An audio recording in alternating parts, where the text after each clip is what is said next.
The captain's log announces that they're heading to a dark matter nebula, an unusual phenomenon, so, naturally, they're going to fire a torpedo at it. Because they're scientists, damn it. If you didn't get into this field to fire explosives at things, you don't deserve to wear that lab coat. Assisting Data in this job is Jenna, who seems to be a close friend because she discusses her relationship with a guy named Jeff that she's broken up with. Well, she's thinking about going out with him again, so Data reiterates the reasons that she's broke up with him in the first place. You objected to the fact that he seemed unwilling to set aside sufficient time for you. You said he was unresponsive, that he never did the little things. You disliked the sound he made when he ate his soup. Soup has brought more relationships to a bad end. Throughout history, many lovers have suffered the same difficulty. Anne Boleyn was quite distressed that Henry VIII preferred the company of his huntsman over that of his wife. Well, that's what happens when you marry the widow next door.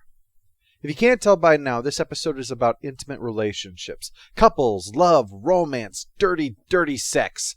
Not that there's anything suggestive about this, of course. Now, on a completely unrelated topic, let's use that long, round piece of equipment to penetrate this nebula and unleash its powerful white burst within. It's beautiful. Like watching fireworks when I was a little girl. There's only one thing that can follow that. Yes, a bowl of soup. After the titles, there's a recital with Data, Jenna, Keiko, Token Alien, and Random Guy. And while there is applause from the audience, Jenna is beating herself up over perceived flaws in her own performance. Although she might just be fishing for compliments from Data. After a breakup, she seems to be kind of needy. When the two of them sit down for drinks with the O'Briens, Jenna is acting practically like Data is her new boyfriend in her tone, and soon followed by her actions. The only time you laugh while locking arms with someone is either you're dating them or you're a rockette. In the B-plot, the nebula is a full order of magnitude denser than a nebula normally is. Oh, there's no stinginess when it comes to the drama in this episode. They think that's incredibly interesting and go flying into the nebula to check out an M-class planet that they've detected inside. And almost immediately after, Dr. Crusher has an encounter with a poltergeist, as a hypospray falls to the floor on its own, although it might have been passing out from all the excitement. Sometimes in the summer we'd go on cookouts, just my little brother and me and my mother. She was hopeless without a replicator. We didn't care. Pardon my crassness, but what the fuck does this have to do with anything? Why don't you fix the damn torpedo, and then you can sit around reminiscing about your childhood? Things like this are why I find it hard to believe there's no money in the future, because everybody acts like they get paid by the hour. I wish we were back there now, you and I. The unidirectional nature of the time continuum makes that an unlikely possibility. You could use the Bajoran Orb of Time. It's been used for stupider reasons than that. Jenna finally comes out and says that she needs to find someone like Data, but he points out that he has no human emotions. But she dismisses that. He behaves like the perfect man. She finally gives him a kiss on the cheek, but he doesn't react to it. So she goes again for the lips, which does get his attention, at least enough to satisfy her, which is good because the only place left would be something they really couldn't get away with showing on network TV.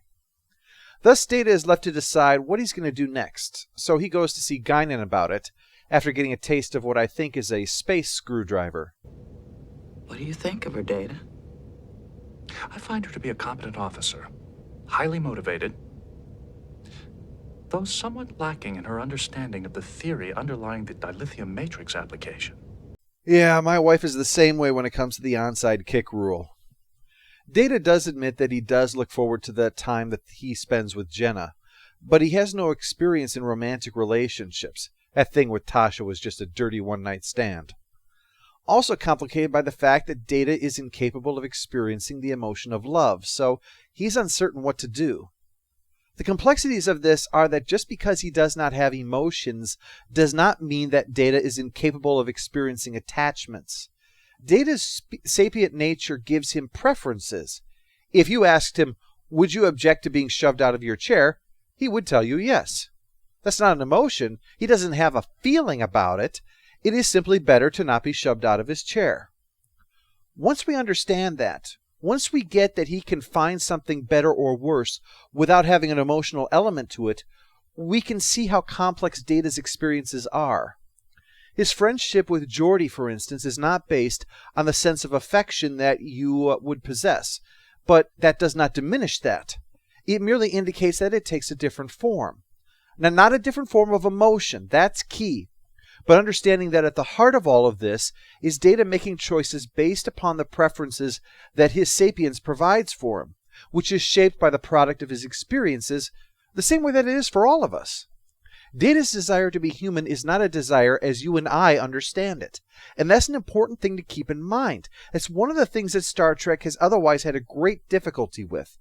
But something essential to understand here, because we may one day encounter life in a way that does not conform to our perspective on emotions. This could be alien life out there in the cosmos, or artificial life that we create right here on Earth.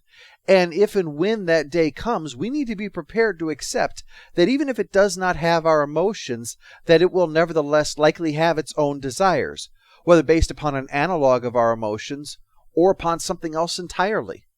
Just because our strongest motivator is feelings does not mean that anything else that acts like we do has them as well. Nor does it mean that if it definitely does not have them, that it should not be treated with respect nevertheless. That is the core of what this episode is really exploring. How does someone who does not experience love view a relationship based upon the most intimate form of love from our point of view? What Data is up to is not an experiment. It is something about himself and how he relates to others, especially this person, that he wishes to explore. Which really is how relationships like this start, after all. Is this someone that I might be romantically compatible with, and would my life be better with them in that role? We're not consciously thinking that. We're driven by our feelings, but it is really the same kind of thing when you boil it all down. Data, however, has the disadvantage of having no one to guide him because he is alone in this regard. Even Vulcans, we have been told, experience emotions. So even though Data goes around the crew looking for help, all anyone can provide is advice based upon experiences that Data has never had and likely never will, not without the introduction of emotion into him. So Data seeks out advice from his friends. Geordi admits that this is really not his area of expertise. Troi offers advice, even though it is beyond her area of expertise, given the way she normally handles counseling. Riker, of course, looks like any second he's going to blurt out, "Vegas, baby, Vegas!" So in the end, Data decides to pursue this and shows up with flowers and explains, This is all part of a program? Yes, one which I have just created for romantic relationships. Let's all go to the lobby. Let's all go to the lobby. So I'm just a small variable in one of your new computational environments. You are much more than that, Jenna. I have written a subroutine specifically for you, a program within the program. That's why I felt the need to say all of that before, because this can sound very impersonal, very assembly line, if you will. Just plug something in the same as all the others. It's all interchangeable after all. But it's not impersonal, as Data makes clear that this is extremely personal, refined for this person specifically, and expending a great deal of effort because to Data, this is something worth pursuing with her. Imagine if you were traveling to another country, and there you discovered the man or woman of your dreams, and you knew they were interested in you too. But the thing is, in their culture, there are things that you just have to do. Things that you don't understand. You have to use your left hand even though you're right-handed, or vice versa. When you talk to them, you should sing, but you should not sing to anyone else. And every time you enter a room that they're in, you should knock on the wall 3 times and then cough. This is what it's basically like for Data. He doesn't grasp these things. He just knows that they are part of the pageantry of it, and is hoping that by emulating them, he'll be doing the right thing. He's trying to fit this new thing into a worldview that he can try to understand so that he could try to make this thing work. Which is all the more admirable because Data is not being pushed around by positive feelings like infatuation, or negative feelings like a fear of rejection or loneliness, which often motivates us. He's pursuing this relationship because being with Jenna is worth all the time and effort that it would take to discover what exactly such a relationship would be and see if it would make his life richer. Meanwhile, Picard discovers in his ready room that all of the shit on his desk has fallen to the floor, and Worf has no explanation. There's no sign that anyone else has been in here. I cannot explain how an intruder entered this room. Oh, he's heading to that little alcove. Good.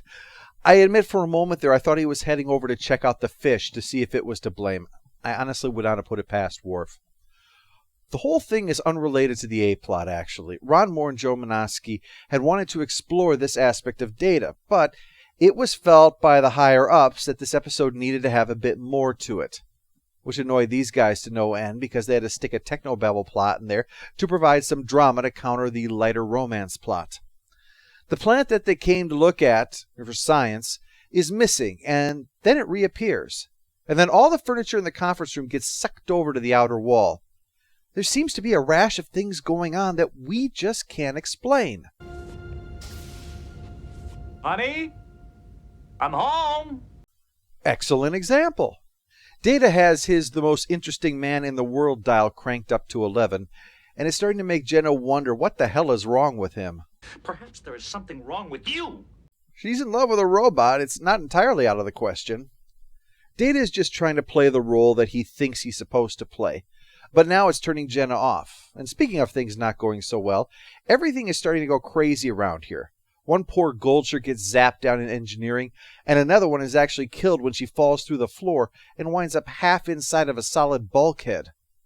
And they say the Philadelphia experiment was all made up. Ha! I knew better. Data says that the dark matter is making tiny little pockets of non-reality here that when they strike the ship phase a section out of reality.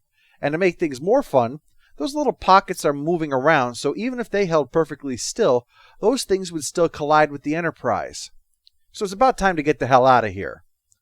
Only problem is the Enterprise is too big and bulky for quick maneuverability, so even a low-speed move would fail to get them out of the way before they would wind up colliding with something.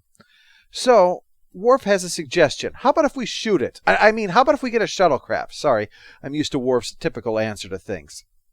They send a shuttle out ahead. It's maneuverable enough to steer around anything and can basically map the trail for the Enterprise to follow. It's going to be very difficult, though, so we'll need to put our absolute best pilot on that, which is Riker, which of course is why Picard is going to be going instead. Patrick Stewart is directing this episode, so one hypothesis is that this was deliberately switched to reduce the number of scenes that he'd have to be on camera that would require him to also direct a lot of people. Although it does still get in the way of the narrative, kind of. Especially because I couldn't quite shake the Times Squared thing the whole time that he was doing that. After a few minutes of them shouting numbers at each other, eventually Picard steers right into one. "Sure is a good thing you insisted on going, huh, Captain?" O'Brien rescues him in the nick of time, but there's just no saving Data's relationship. She dumps him, politely so that he understands, but basically boils it down to the fact that he's incapable of feeling the same kinds of things that she can. No matter what she does, she will never make him happy because he's incapable of ever feeling happy. And his response does show how true that is. Are we no longer a couple? No, we're not. Then I will delete the appropriate program. Post-episode follow-up. Annoying character goes to smarmy Data, but just that iteration. There's laying it on thick, and then there's pouring it straight from the concrete mixer. Final score for In Theory is 5 out of 10. The episode is certainly not helped by the fact that 2 of the 3 episodes before this one were also romance stories, so the timing of this was poor. But also, while there's a great deal of stuff to explore with this relationship, more effort seems to be made to play things for laughs than anything else. Also, as Stewart's directorial debut, it seems a bit obvious that, appropriately for this episode, he was trying a bit too hard. Almost all of the performances are an exaggeration of their normal selves, and I doubt that it's a coincidence that they all happen to do that when a first-time director shows up. It doesn't make this a terrible episode, it's just an unremarkable average one.